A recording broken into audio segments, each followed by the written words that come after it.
Bunge, mada imesema ya kwamba wabunge wamekosa mwelekeo. Ni ukweli Bwana Spika, kwa sababu nimeshangaa, nimeenda YouTube na ochi venye mada ambapo imekuwa kule upande wa bunge. Tunaona ya kwamba wana discuss jinsi ambavyo watu wamevaa, ya kwamba huyu amevaa kitenge, huyu amevaa sijui nguo ambayo yuko kwa soko. Bwana Spika, nataka niombe wanabunge wote, na ndiposa hii kitu niligundua kitu moja Bwana Spika, ya kwamba inafika wakati ya kwamba mjadala imewekwa kwenye bunge. Mheshimiwa Babu Owino huaga attend hizo meeting, kwa sababu anajua vitu ambavyo wana discuss hazina maana na hazina muhimu. Acha viongozi wale wa bunge MP wote wa discuss mada ambayo inahusu mwananchi. Tumeona ya kwamba wamepeleka hii mambo ya nini, hii mambo ya pesa ambazo zinataka zifanyike, wa discuss.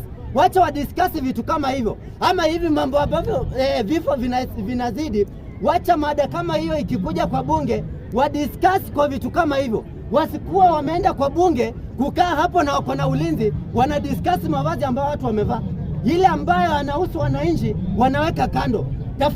Tafadhalini wabunge wote, na waomba ikiwa mada itakuwa ya maana, msikuwe hapo ya kwamba mnaenda kudiscuss vitu ambavyo vinahusu wananchi. Mada ya mwisho Bwana Spika.